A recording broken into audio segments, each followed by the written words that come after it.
তাআলা বললেন আমি তোমাদেরকে ইহসানের আদেশ দেই, ইন্নাল্লাহা ইয়া'মুরু বিল আদলি ওয়াল ইহসান। আমি তোমাদেরকে যেমনি আদলের নির্দেশনা দেই তেমনি ভাবে তোমাদেরকে ইহসানের নির্দেশনা দেই। ইহসান, আওয়াজ করে সবাই বলেন তো ইহসান। ইহসান মানে কারো প্রতি সফট হার্টেড হওয়া, মহানুভব হওয়া, অনুগ্রহ পরায়ণ হওয়া, অনুগ্রহশীল হওয়া, একে অপরের প্রতি দয়াদ্র হওয়া। একে অপরের প্রতি দয়াদ্র অনুগ্রহশীল হওয়া ছাড়া মানবিক সমাজ কঠিন কালে গঠন করা সম্ভব না। প্রিয় ভাইরা, সুন্দর আচরণ দিয়ে, ইহসান দিয়ে যা জয় করা যায়, নরম আচরণ দিয়ে যেটা অর্জন করা যায়, কঠোরতা দিয়ে সেটা পারা যায় না। বিষ্ণু ঈসা ইসলাম ইহসান দিয়ে, কোমল আচরণ দিয়ে, তার অনুগ্রহ দিয়ে তিনি অনেক কাফিরের হৃদয়কে জয় করে ফেলেছেন। সাইয়েদনা সুমামা ইবনে উসাল রাদিয়াল্লাহু তাআলা আনহুর কথা মনে পড়ে যায়। তিনি ছিলেন ইয়ামামার বাদশা।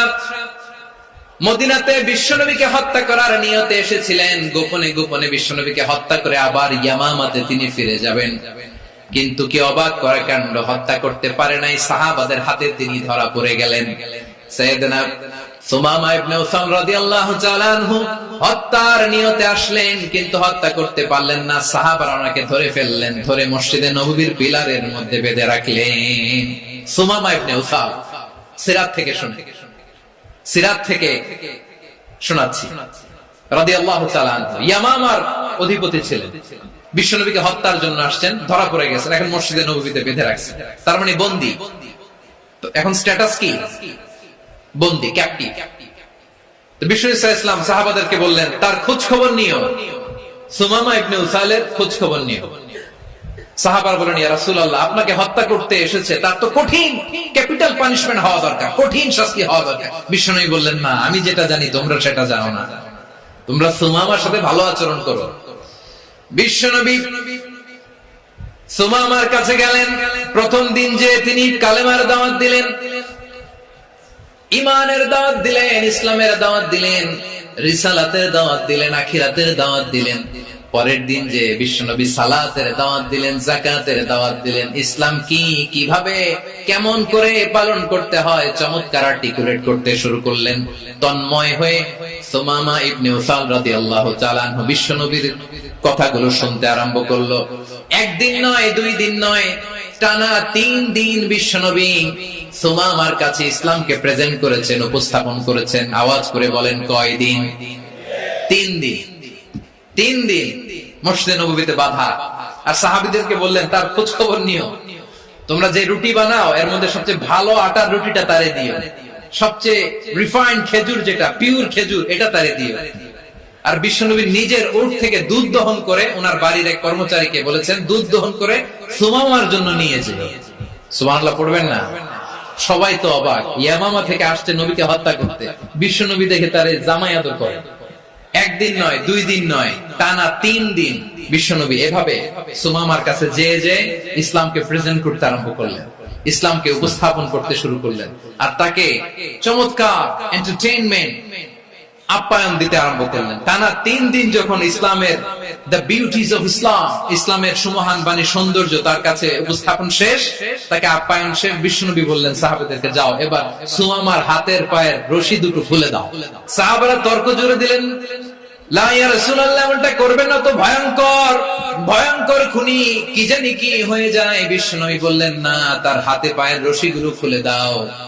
সাহাবারা বিশ্বনবীর কথা মতো তার হাতে পায়ের রশিগুলো খুলে দিল। সুমামা মুহূর্তের মধ্যে মসজিদে নববী থেকে বের হয়, ইয়ামামায় ফিরে না যে মসজিদে নববীর পাশে একটা খেজুর বাগান ছিল সেখানে চলে গেলেন। সেখানে একটা ছোট্ট কুয়া ছিল, কুয়ার পানি দিয়ে তিনি গোসল করলেন। সুবহানাল্লাহ পড়েন। কুয়ার পানি দিয়ে গোসল করে মসজিদে নববীর সামনে এসে বিশ্বনবী এবং সাহাবাদের সামনে দাঁড়িয়ে সাব্বাবা উঁচু করে বললেন, আশহাদু আল্লা ইলাহা ইল্লাল্লাহ ওয়া আশহাদু আন্না মুহাম্মাদান আবদুহু ওয়া রাসূলুহু। আমি সাক্ষ্য দিচ্ছি আল্লাহ ছাড়া কোনো ইলাহ নাই, আর মুহাম্মদ আল্লাহ তাআলার প্রেরিত বান্দা এবং রাসূল। প্রিয় ভাইরা, ইহসান দিয়ে যা জয় করা যায়, কঠোরতা দিয়ে সেটা কঠিন কালেও জয় করা যায় না। আওয়াজ করে বলেন ঠিক না?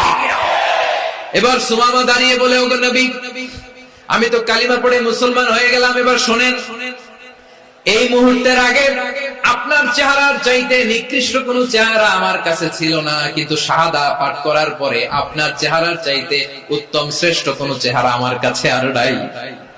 ও নবী, আজকের দিনের আগে ইসলাম ধর্মের চেয়ে নিকৃষ্ট অপছন্দনীয় কোন ধর্ম আমার কাছে ছিল না, কিন্তু এই মুহূর্ত থেকে ইসলামের চেয়ে সেরা শ্রেষ্ঠ পছন্দনীয় কোন ধর্ম আমার কাছে নাই। নবী গো, আজকের দিনের আগে মদিনার চাইতে অপছন্দনীয় নিকৃষ্ট কোন শহর আমার কাছে ছিল না, কিন্তু এই মুহূর্তের পর থেকে মদিনার চাইতে কোন শ্রেষ্ঠ শহর আমার জানা নাই। সে ছিল গমের বড় ডিলার, গম বেচতো। কি বেচতো? তার গম কিনে মক্কার লোকেরা রুটি খাইতো। সে ঘোষণা দিল, আজকে থেকে মক্কাবাসীদের জন্য সব গম আমি হারাম করে দিলাম, মক্কাবাসী এখন না খেয়ে মরে। সুবহানাল্লাহ পড়বেন না? মক্কাবাসী বিশ্বনবীর কাছে আসলেন, এসে বললেন, মুহাম্মদ, আমরা তো তোমার ভাই, তোমার চাচা, তোমার ভাতিজা, তোমার আত্মীয়, তুমি সুমামারে বলো সে যেন আবার গমের সাপ্লাই মক্কার জন্য অনুমতি দিয়ে দেয়। বিশ্বনবীর অনুমতি ক্রমে সুমামা আবার মক্কাতে গম পাঠাতে শুরু করলো। পড়েন সুবহানাল্লাহ।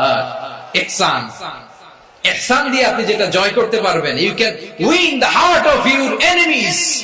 ইহসান দিয়ে আপনি আপনার শত্রুর হৃদয়কে জয় করতে পারবেন। এজন্য আল্লাহ বললেন, ওয়া আনফিকু ফি সাবিলিল্লাহি ওয়া লা তুলকু বিআইদিকুম ইলাত তাহলুকা ওয়া আহসিনু ইন্নাল্লাহা ইউহিব্বুল মুহসিনিন। তোমরা আল্লাহর রাস্তায় দান করবে আর নিজেরা নিজেদেরকে ধ্বংসের হাতে ঠেলে দিও না। তোমরা একে অপরের প্রতি ইহসান করবে, কারণ ইহসানকারীদেরকে আল্লাহ বড় ভালোবাসেন। সুবহানাল্লাহ পড়েন। আবার সূরা রহমানে আল্লাহ বললেন, হাল জাযাউল ইহসানি ইল্লাল ইহসান ফাবিআইয়ি আলা, সবাই পড়েন, ফাবিআইয়ি আলাই রাব্বিকুমা তুকাযযিবান। ইহসানের প্রতিদান হিসেবে ইহসানি হয়। বিশ্বনবী সুমামার প্রতি যেমন ইহসান করেছেন, সুমামাও ঠিক তেমন ইহসান ফিরিয়ে দিয়েছে। ঠিক কিনা বলেন? তাহলে এক নম্বরে হচ্ছে আদ, ন্যায় বিচার। দুই নম্বরে সবাই বলেন ইহসান, সদাচরণ। ইহসান দুই ধরনের প্রিয় ভাই, ইহসান ফিল ইবাদা, ইহসান ফিল মুআমালা। ইহসান ফিল ইবাদা হচ্ছে একাগ্র অনুভবে ইবাদতে ডুব দেওয়া, এর নাম ইবাদতের ইহসান। সুবহানাল্লাহ পড়ুন। বিশ্বনবী বলেন, ইহসান মানে কি জানো নাকি? হাদিসে জিবরিলে সাইয়েদনা জিবরিল আলাইহিস সালাম বিশ্বনবীকে বললেন, আখবিরনি আনিল ইহসান। নবী আমাদেরকে বলেন ইহসান মানে কি? বিশ্বনবী বললেন, আনতা আবুদাল্লাহা কাআন্নাকা তারাহু ফাইন লাম তাকুন তারাহু ফাইন্নাহু ইয়ারাক। ইহসান মানে হলো এমন ভাবে তুমি আল্লাহর সামনে নিজেকে উজাড় করে ইবাদত করবে, তুমি ভাববে তুমি আল্লাহকে দেখতে পাচ্ছ। আর এটা যদি ভাবা তোমার জন্য কঠিন হয়ে যায়, অন্তত এতটুকু তুমি ভাববা যে আল্লাহ তোমাকে দেখতে পাচ্ছেন। ঠিক কিনা বলেন? ও আমার বীর চট্টলার ভাইয়েরা, কেউ যেটা দেখে না সেটা দেখে কে? এই বিশ্বাস হৃদয়ের মধ্যে আছে? নামাজে যখন দাঁড়ান এই ফিলিংসটা আনা যাবে? এসা পর্যন্ত যে আমরা হায়াত পাবো কোনো গ্যারান্টি আছে? সবাই আওয়াজ করে বলেন, গ্যারান্টি আছে? গ্যারান্টি নাই। এজন্য বিষ্ণু ইসলাম বলেছে, এমন ভাবে নামাজে দাঁড়াও, ইবাদত করো, মনে করো হতে পারে এটাই আমার জীবনের শেষ নামাজ। Perform the Salah as if this is your last and final prayer। এমন ভাবে সালাতে দাঁড়াও, ভাবো হতে পারে এটাই তোমার জীবনের শেষ নামাজ। এমন ভাবে নামাজে দাঁড়াও, ভাবো এটাই শেষ নামাজ। তাহলে নামাজে একাগ্রতা বাড়ায় দিবে কে? ফলে ইবাদতের ইহসান আমাদের অর্জিত হবে। আর মুআমালাতে ইহসান হলো, বিশ্বনবী বলেন, ইন্নাল্লাহা তাবারাকা ওয়া তাআলা كتب الإحسان على كل شيء فإذا قتلتم فأحسنوا القتلة وإذا ذبحتم فأحسنوا الذبح وليحد أحدكم شفرته وليرح ذبيحته। ইহসান দুই ধরনের, আওয়াজ করে বলতে হবে কয় ধরনের? একটা হচ্ছে ইহসান ফিল ইবাদা, ইবাদতে ইহসান। ইবাদতে ইহসান কি? একাগ্র অনুভব দিয়ে ইবাদত করা, মন প্রাণ দিয়ে ইবাদত করা। আর মুআমালাতে ইহসান কি? সব কাজে, দৈনন্দিন কাজে, কর্মে, সামাজিক অ্যাক্টিভিটিতে কোমলতা প্রদর্শন করা, অনুগ্রহের সাথে সবকিছু করা। আল্লাহ তাআলা ইন্নাল্লাহা তাবারাকা ওয়া তাআলা কাতাবাল ইহসানা আলা কুল্লি শাই, তিনি সবকিছুর ব্যাপারে ইহসানকে আবশ্যক করেছেন। সবকিছু মুমিনের সব কাজে ইহসানের পরশ থাকবে। ওয়া ইযা কাতালতুম ফাহসিনুল কিতলা, বিষ্ণুই বলেন তুমি যখন কাউকে হত্যা করো ইহসানের সাথে করো। সুবহানাল্লাহ পড়বেন না? যখন হত্যা করো তখনও ইহসানের সাথে। আচ্ছা হত্যা করবো আবার ইহসান আসবে করতে করে তো মেরেই ফেলবো আমি। আল্লাহ, ও ভাই একজন খুন করেছে, খুনি, রাষ্ট্রীয় আইনে তার শাস্তি হয়েছে ডেথ পেনাল্টি, মৃত্যুদণ্ড। এখন মৃত্যুদণ্ড দেখে আপনি যেমনি মন চায় তেমনি মারবেন লোকটারে? ওর নাক কেটে ফেলতে পারবেন? ওর কান কাটতে পারবেন? ওর চোখ উপড়ে ফেলতে পারবেন আপনি? যেমন মন চায় তার অঙ্গহানি করা যাবে না। ইহসানের সাথে তাকে হত্যা করো। সুবহানাল্লাহ, this is Islam, this is the true essence of Islam. ওয়া ইযা যাবাহতুম ফাহসিনু যাবহা, যখন জবাই করবে তখন ইহসানের সাথে জবাই করো। করব জবাই, ওইখানেও নাকি ইহসান। আচ্ছা কুরবানির দিন আমরা পশুগুলোকে কি করি বলেন সবাই আওয়াজ করে? জবাই। জবাই মানে তো এটার মেরেই ফেলতেছি, একটু পরে তো টুকরো টুকরো করে গোশতগুলো খাবো, এটা তো খাবো, এটা তো মেরেই ফেলবো। বিষ্ণু বলে না, জবাইয়ের মধ্যেও মুমিনের জবাইয়ের ভেতরেও ইহসানের পরশ থাকা চাই। যখন জবাই করবে প্রাণীটাকে হাত পা টাইট করে বেঁধে নাও, ছুরিটাকে শার্পেন করে নাও, ধারালো করে নাও, যাতে অল্প সময়ে জবাইটা হয়ে যায়, প্রাণীটা যাতে কম কষ্ট পায়। সুবহানাল্লাহ পড়েন। দিস ইজ কল্ড ইহসান। আল্লাহ তাআলা যেমনি আদলের আদেশ করেছেন, ন্যায় বিচার, জাস্টিস এনশিওর করতে বলেছেন, সমাজে ইহসানের ব্যবহার, ইহসানের অনুশীলন তিনি করতে বলেছেন। এজন্য মুমিনের প্রতিটি কাজে, আমার চট্টগ্রামের ভাইয়েরা আমার দিকে তাকান, খেয়াল করে শুনুন, মুমিন জীবনের প্রতিটি কাজে ইহসানের পরশ থাকা চাই।